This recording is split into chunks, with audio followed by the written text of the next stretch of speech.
Buna aklı boku çatratma 8 degan ortada başlayacak sayı. 8. Ya jetpeydi ya. Tam çizip çıkalım.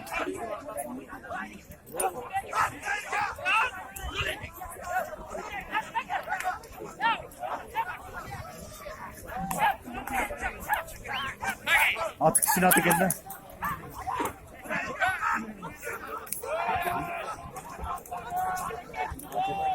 Kutu aşırı değil mi? Değil mi kutu aşırı?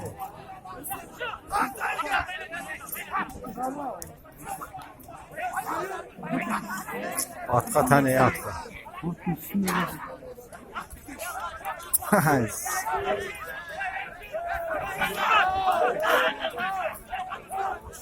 Naklar TX aldı bir de senin buraya.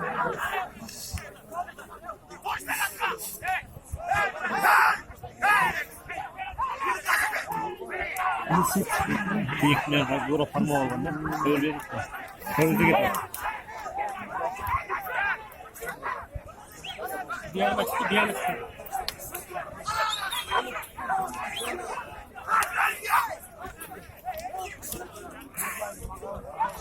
Koluna uğrat abi.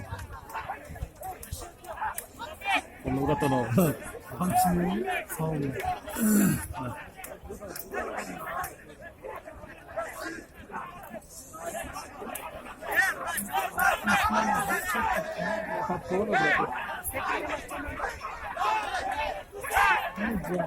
Niye onu takıyor?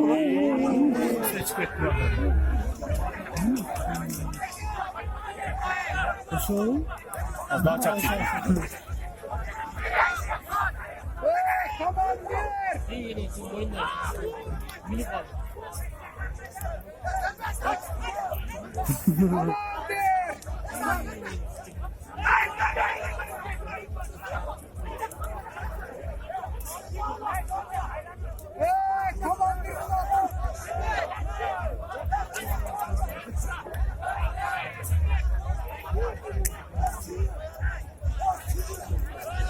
Şimdi bak.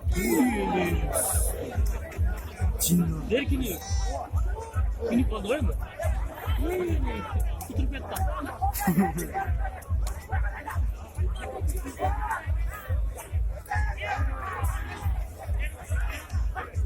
İyi mi oturdu? Hayda.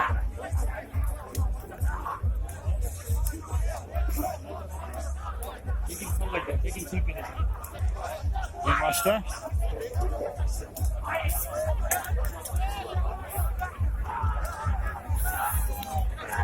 Allah bize geldi.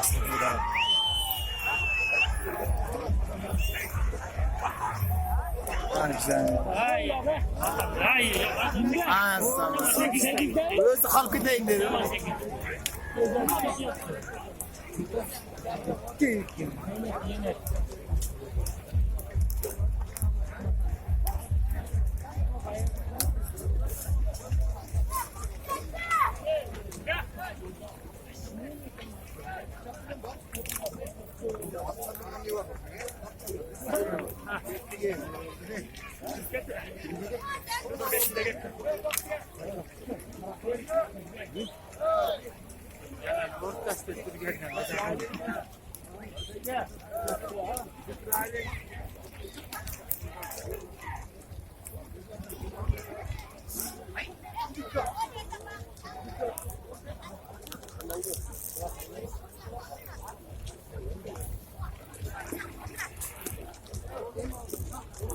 Adam